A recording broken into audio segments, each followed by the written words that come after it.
అందరికీ నమస్కారం అండి. ఈరోజు నేను మీకు వినిపించబోయే నవల తులసీ దళం. రచయిత ఎండమూరి వీరేంద్రనాథ్ గారు. ఎపిసోడ్ 8. ఇక వెళ్దామా మరి నవల్లేకి? ఇంకా 2 నెలలే, సరిగ్గా 2 నెలలు అన్నాడు. చిదానంద స్వామి మాట్లాడలేదు. మనము తొందరపడాలి మళ్ళీ అన్నాడు. పైడి తల్లి చుట్ట నుసిరాల్స్తూ దాని పొడిని చూస్తున్నాడు. ఇదంతా నా ఒక్కడికే పట్టినట్టు మీరిద్దరూ మాట్లాడరే? అదే ఆలోచిస్తున్నాను నాయన, స్వామి అన్నారు. నేను పైడి తల్లిని తీసుకొస్తానన్నాను, ఎందుకైనా మంచిదని. అది మొదటి తప్పు అన్నాడు పైడి తల్లి. మొదటి అనుమానం మన మీదికొచ్చేయటానికేనా? వెళ్ళకపోతే మానేద్దాం, ఎందుకైనా మంచిదని చెప్పి ఉంచాను. అక్కడే ఉండే స్లో పాయిజన్ చేస్తే? స్వామి రుద్రాక్షమాల తిప్పుతూ అన్నాడు. శ్రీధర్ డాక్టర్ని చూపిస్తాడు. స్లో పాయిజన్ అన్న అనుమానం ఆడ ఎల్లబుచ్చిన మరుక్షణం శ్రీకృష్ణ బాలికల అనాథ శరణాలయ అధికారులము ముగ్గురం శ్రీకృష్ణ జన్మస్థానంలో ఉంటాం అన్నాడు పైడి తల్లి చాలా క్యాజువల్గా. స్వామి పైడి తల్లి వైపు చూశాడు. పైడి తల్లి ఏం చదువుకున్నాడు అన్నది ఎప్పుడు ఆయనకి సమస్యే. అయితే ఏం చేద్దాం? లీగల్ పాయింట్ చెప్పనా? తర్వాత మీ ఇష్టం. చూస్తూ 20 లక్షల ఆస్తులు వదులుకోలేం కదా. మన కోసం కాకపోయినా అనాథ బాలికల కోసమైనా వదులుకోలేం కదా. అవునవును అన్నాడు పైడి తల్లి. 2 లక్షలు పెట్టి మంచి ఎయిర్ కండిషన్ మిషన్స్ పెట్టి బిల్డింగ్ కట్టించామంటే రాత్రికి ఆడదానికి 500 చొప్పున సంవత్సరం తిరిగేసరికి కోటీశ్వరులమైపోవచ్చు. 2 లక్షలే? 20 లక్షల సంగతి చెప్పు, సరస్వతి అడిగాడు. 3వ కంటికి అనుమానం రాకుండా పాప ఆత్మ పరమాత్మని చేరుకోవాలి నాయన అన్నాడు స్వామివారు. అది జనవరి 14 లోపలే పూర్తి చేశాడు సరస్వతి. పాప చస్తే మొదటి అనుమానం మన మీదికే వస్తుంది. పైడి తల్లి మాట్లాడలేదు, వింటున్నాడు. మామూలుగా ఉండాలి, ఎవరికి అనుమానం రాకూడదు. పైడి తల్లి చుట్ట విసిరేశాడు. అంటే ఏదో ఐడియా వచ్చిందన్నమాట. మిగిలిన ఇద్దరు అతడి వైపు చూశారు. ఒక్కడే చేయగలడు. ఎవరు? ఇద్దరు ఒకటేసారి అడిగారు. పైడి తల్లి లేచాడు. మనం వెళ్ళాలి అన్నాడు. రేపే? ఎక్కడికి? ఒరిస్సా బార్డర్లో ఉన్న బిస్తాకి. ఎక్కడైతే ప్రేతాత్మలు మనుషుల మధ్య తిరుగుతుంటాయో, ఎక్కడైతే మనిషి ప్రాణం గడ్డిపోచ కంటే చౌకైందో ఆ గ్రామానికి. నరరూప రాక్షసుడు కాద్రాని కలుసుకోవడానికి. The devil will help us to kill the baby. అతడి కళ్ళు అగ్నిగోళాల్లా వెలిగిపోతున్నాయి. ఇప్పుడు పైడి తల్లి అమాయకుడులా లేడు, క్రౌర మూర్తీభవించిన రాక్షసుడులా ఉన్నాడు. రాత్రి 8 అయింది. కీచురాల శబ్దం తప్ప ఇంకేం వినపడ్డం లేదు. దూరంగా ఒక్క నక్క ఊళ పెడుతోంది. మువ్వలి శబ్దం చేసుకుంటూ ఎడ్ల బండి ముందుకు సాగుతోంది. తొందరగా చేరాలని బండివాడిని తొందరపడుతున్నాడు. రాత్రిపూట బిస్తాలో ఉండడమంతా తెలివి తక్కువతనం ఇంకొక్కటి లేదు. లోపల కూర్చున్న ముగ్గురు మౌనంగా ఉన్నారు. లోపల బడబాగ్ని దాచుకొని పైకి నిర్మలంగా కనిపించే అగ్నిపర్వతల్లా ఉన్నారు. ఇంకా ఎంత దూరం? సరస్వతి అడిగాడు. ఆ సంతే, వచ్చేశాం అన్నాడు బండివాడు. మరొక 5 నిమిషాల్లో బండి బిస్తా చేరుకుంది. కొంతి రహీబా. ఎక్కడాపాలి అడిగాడు బండివాడు వాళ్ళ భాషలో. కాద్రా. బండివాడు ఉలిక్కిపడ్డం వెన్నెల కాంతితో స్పష్టంగా కనిపించింది. అయినా అతనేం మాట్లాడలేదు. బండి ఒక గుడిసె ముందు ఆగింది. ముగ్గురు దిగారు. నిర్మానుషమైన శ్మశాన మధ్యంలో ఎండిపోయిన చెట్టులా ఉంది ఒక గుడిసె. చుట్టూ చాలా దూరం వరకు ఇళ్ళు లేవు. కాద్రా పిలిచాడు స్వామి నెమ్మదిగా. లోపల అలికిడి లేదు. నెమ్మదిగా తడికెతోసి లోపలికి ప్రవేశించారు ముగ్గురు. నిశ్చేష్టులై అలాగే ఆగిపోయి నిలబడిపోయారు. వాళ్ళని నిశ్చేష్టలు పరిచి గుడిసె మధ్యలో ఉన్న ఒక పసిపాప శవం ఇంకా మట్టి అంటుకునే ఉంది. పాతి పెట్టబడి గోతిలో నుంచి తవ్వి తీసుకొచ్చినట్లు తెలుస్తోంది. చచ్చిపోయి ఇంకా 15-16 గంటలు దాటి ఉండదు. దాదాపు 6 నెలలు ఈ భూమి మీద జీవించి ఇక ఇష్టం లేక ఆత్మ శరీరాన్ని వదిలి వెళ్ళినట్టుంది. శరీరం నలుపు వర్ణానికి తిరుగుతుంది. చుట్టూ కప్పి కట్టిన చాప ఒత్తిడికి నలిగిన చారా శరీరం మీద కనపడుతుంది. 4 అడుగుల గోతిలో కప్పటం వల్ల మట్టి కాళ్ళు సందులో ఇంకా ఇరుక్కునే ఉంది. వాళ్ళను నిశ్చేష్టపరిచింది ఆ శవం ఉన్న భంగిమ. ఆ పాప మెడ పైభాగం లేదు. ఎర్రటి రక్తపు ముద్ద ఉంది. చెక్కేసినట్టు రొమ్ము ప్రాంతంలో కత్తితో ఘాటు పెట్టి గుండెను పైకి పెకిలించినట్టున్నారు. సంవత్సరం నిండిన పసిపాప పుర్రె ఒలిచి కుంపటి మీద పెట్టి అందులో ఆ పాప గుండెల్ని కాల్చి తింటే క్షుద్రదేవతలు ఆవహిస్తాయని ఇప్పటికీ కొంతమంది నమ్ముతారు. సరస్వతి కడుపులో తిప్పింది. ఆ దృశ్యాన్ని చూసి కళ్ళు తిరిగినట్టయి తూలి పడిపోయాడు. అంతలో లోపల గదిలో నుంచి కాద్రా బయటికొచ్చాడు. అతడు 6 అడుగులు ఎత్తున్నాడు. చేతిలో కుడితొడ ఎముక ఉంది. రొమ్ము మీద పులిని కాల్చిన భస్మం రాసుకున్నాడు. కళ్ళకి నల్లటి అంజనం ఉంది. జుట్టు పాయలు పాయలుగా వేలాడుతుంది.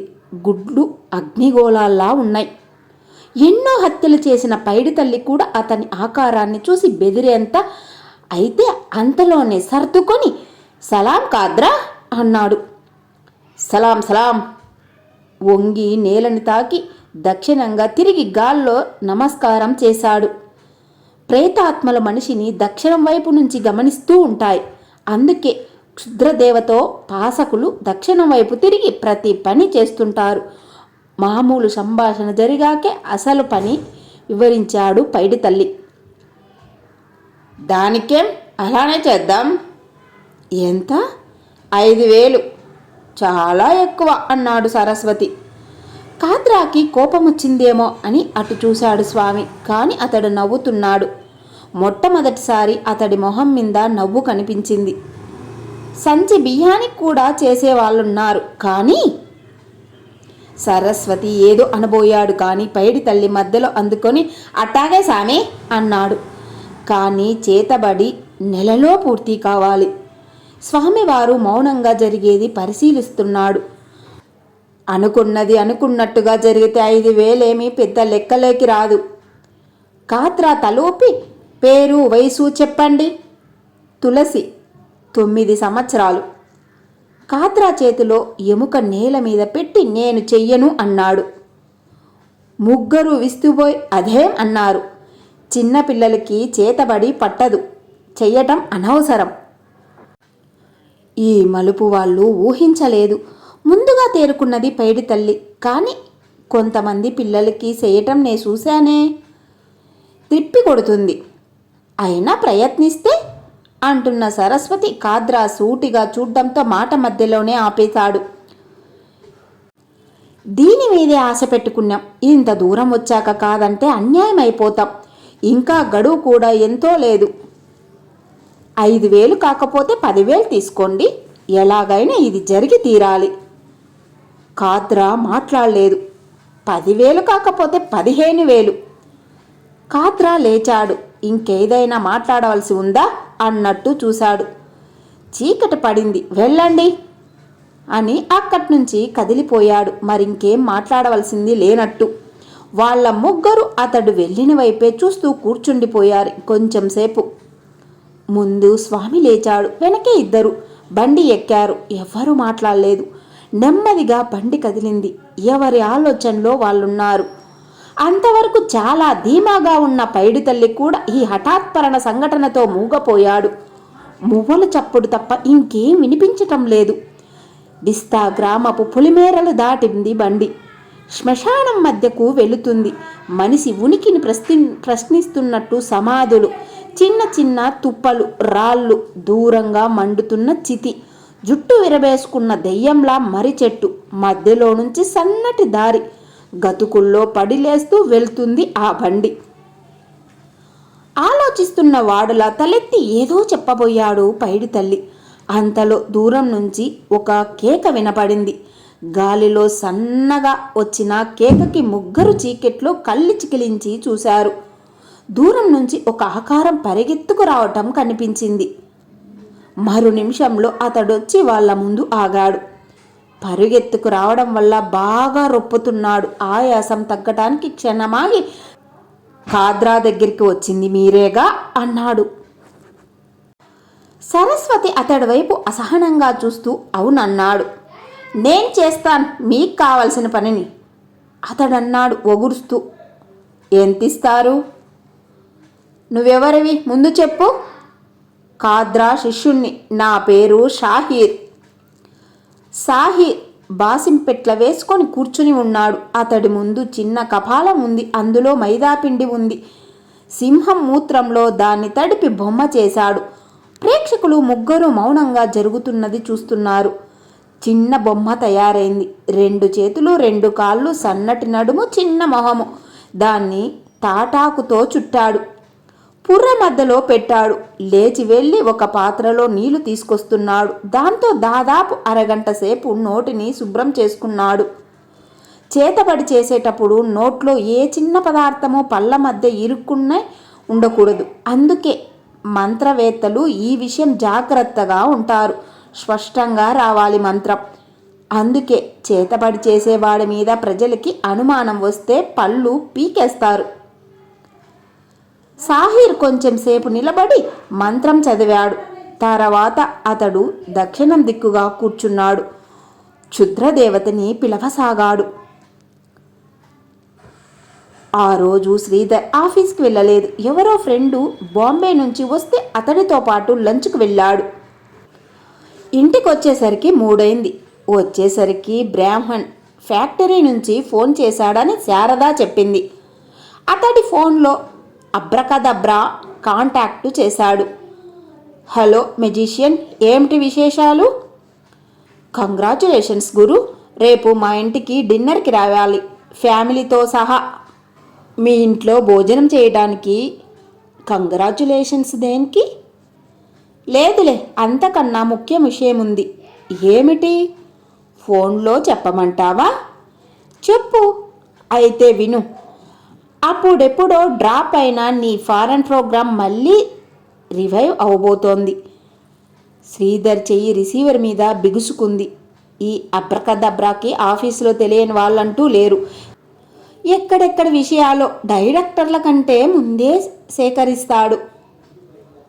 ఏమిటంతా మౌనంగా ఉండిపోయావు?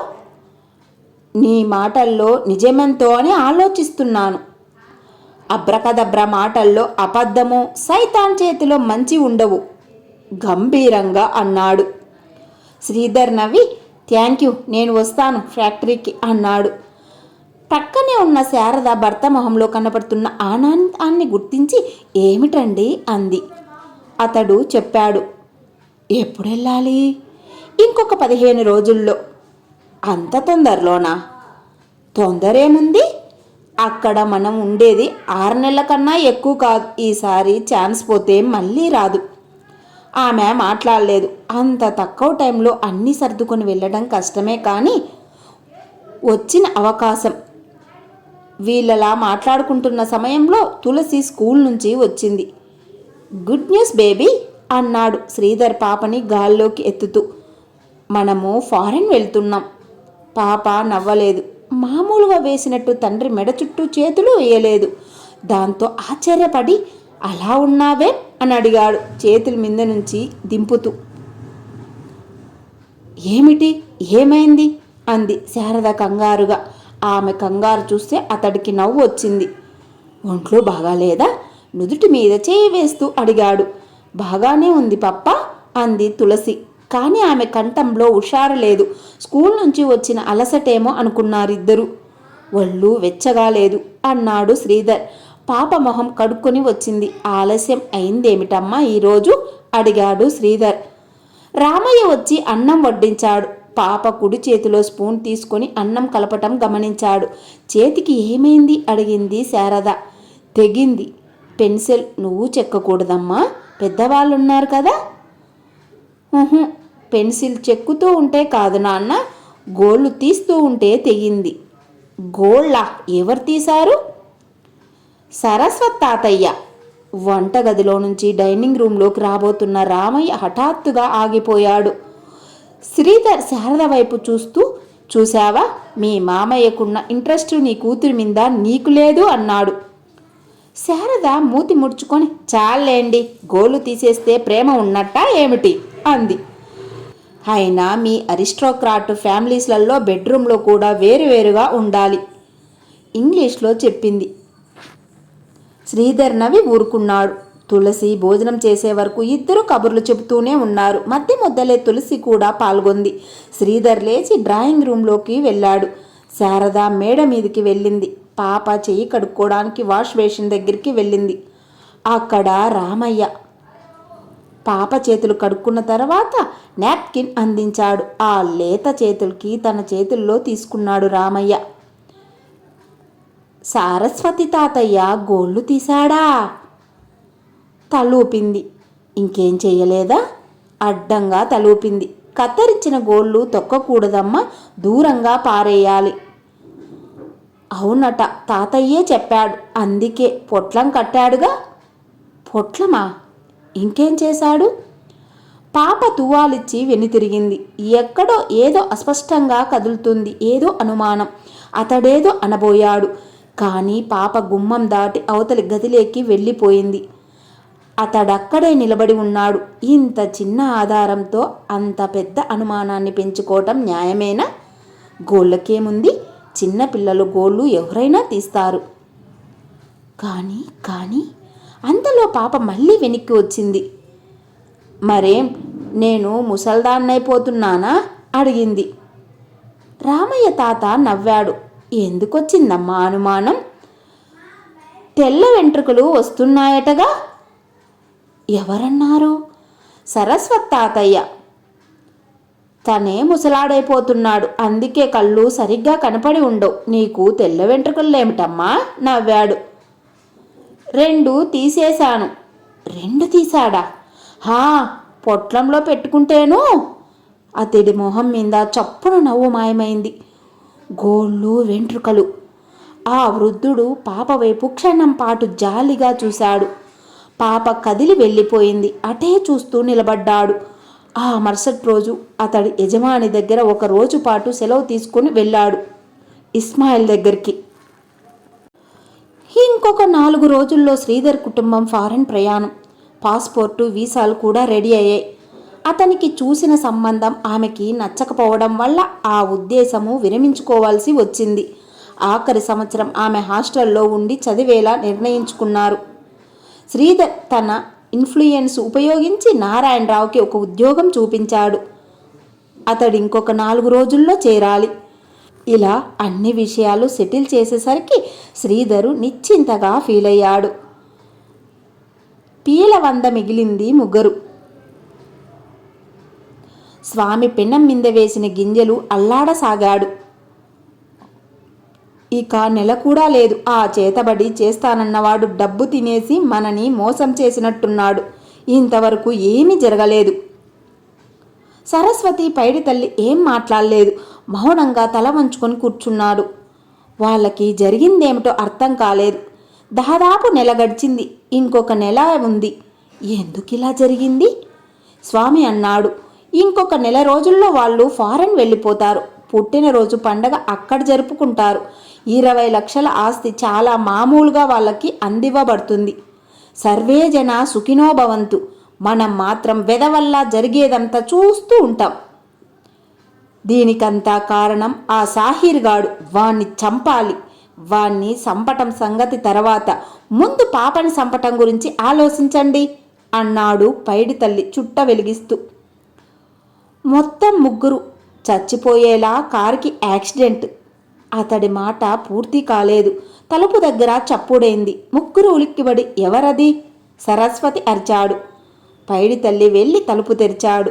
అక్కడ ఒక మనిషి నిలబడి ఉన్నాడు. పొడువాటి గడ్డ, మెడలో దండని కప్పుతూ భుజం మీద వేసుకున్న గుడ్డ, కళ్ళల్లో క్రూరత్వం, బిగించిన పెదాల మధ్య పట్టుదల, 2 కళ్ళ మధ్య రక్తవర్ణంలో బొట్టు, నిలువెత్తు విగ్రహం. అతడు కాద్రా. సలాం కాద్రా అన్నాడు పైడి తల్లి. మనసులో ఎటువంటి భావమున్నా పైకి మామూలుగా మాట్లాడడం పైడి తల్లి గొప్పతనం. స్వామి సరస్వతి విస్మయంతో లేచి నిలబడ్డారు. ఆ సమయంలో కాద్రాని అక్కడ చూడ్డం ఆశ్చర్యంగా ఉంది. అతడెందుకు వచ్చింది ఇక్కడికి? ఆలోచనలో ఉండగానే అతడు లోపలికి వచ్చి కూర్చున్నాడు. ఏం మాట్లాడాలో ఎవరికీ తోచలేదు. ఇటువంటి సమయాలలో అందుకునేది పైడి తల్లే. కాద్రా అన్నాడు, నువ్వు కాదన్న తర్వాత నీ శిష్యుడు ఆ పని చేస్తానని ఒప్పుకున్న సంగతి నీకు తెలుసో తెలియదు? తెలుసు, ముక్తసరిగా అన్నాడు కాద్రా. క్షుద్రదేవతోపాసకులు సాధారణంగా తక్కువగా మాట్లాడతారు, తక్కువగా నవ్వుతారు. అతడికి డబ్బు కూడా ఇచ్చాం, ఇంకొంచెం ముందుకెళ్ళి అన్నాడు పైడి తల్లి. అయినా ఫలితం ఏమీ కనబడలేదు. క్షాద్ర మాట్లాడలేదు. ఈసారి స్వామి అన్నాడు, షాహీర్ తను ఒప్పుకున్న పనిని చేశాడో లేదో తెలియదు. చేశాడు. ఒక్క క్షణం నిశ్శబ్దం. సరస్వతి కొంచెం తటపటాయించి, ఇంతవరకు ఏమీ ఫలితం కనిపించలేదు అన్నాడు. కనిపించదు. ఎందుకని? షాహీర్ చనిపోయాడు కాబట్టి. ఆ గదిలో సూది పడితే వినపడేంత నిశ్శబ్దం ఆవహించింది. తమ కళ్ళ ముందు హుషారుగా తిరిగిన 25 ఏళ్ల యువకుడు చచ్చిపోయాడంటే వాళ్లకు నమ్మకం లేకుండా ఉన్నారు. ముగ్గురు కాద్రానే చూస్తున్నారు. అతడి నిర్వాకారంగా ఉన్నాడు. అయినా లోతుగా చూస్తే అతడి కళ్ళల్లో కదిలాడుతున్న కసి కనబడుతుంది. అప్పుడే చెప్పాను అన్నాడతడు. చిన్నపిల్లలకి చేతబడి పట్టదని. అతడు వినలేదు. అంటే చిన్నపిల్లలకి చేతబడి చేసిన కారణంగానే అతడు చనిపోయాడా? కాదు అన్నాడు కాద్రా. మరి? అతడికి ఎవరో తిరగబడి చేశారు. తిరగబడా? అవును, అందుకే చచ్చిపోయాడు దారుణంగా. రక్తం కక్కుకొని ప్రాణాలు పోయాక గిలగిలా కొట్టుకొని 12 గంటల పాటు నరకయాతన అనుభవించి మరీ చనిపోయాడు.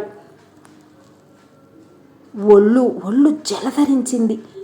చేతబడి చేసే వాళ్ళ జీవితాలు పూలపాన్పు కాదని వాళ్ళకి తెలుసు. వాళ్ళ ఆలోచనలు ఇంకొక సమస్య చుట్టూ పరిభ్రమణిస్తాయి. ఈ పథకం తప్పిపోతే ఇంకా దారెలా అని. ఇంకెంతో సమయం లేదు. నెలే. ఇంకొక నెలలో అనుకున్నది జరిగిపోవాలి. షాహీర్ చచ్చిపోయాడంటే నేను నమ్మలేకుండా ఉన్నాను అన్నాడు స్వామి. ఆ చావుకి కారకులైన వాళ్ళని అంత సులభంగా నేను వదిలిపెట్టాను. పళ్ళు బిగించి అన్నాడు కాద్రా. సాయంకాలపు మసక చీకటి అతడి మొహం మీద వికృతంగా పడుతోంది. ఆ కళ్ళని చూసి పైడి తల్లి కూడా క్షణం పాటు బెదిరిపోయాడు. ఆ నీరవంలో కాద్రా గొంతు కర్కశంగా వినిపించింది. నా శిష్యుడు చేసిన చేతబడిని తిరగొడతారా ఈ మూర్ఖులు? చూస్తాను. దానికి ప్రతీకారం తీర్చుకుంటాను. ఈరోజే నేనే స్వయంగా 16వ విద్యను ప్రదర్శిస్తాను. ఆ కుటుంబాన్ని సర్వనాశనం చేయడానికి ఈరోజే కాశ్మోరాని ప్రయోగిస్తాను. వింటున్న శ్రోతలు ముగ్గురు ఉలిక్కిపడ్డారు. కాశ్మోరానా?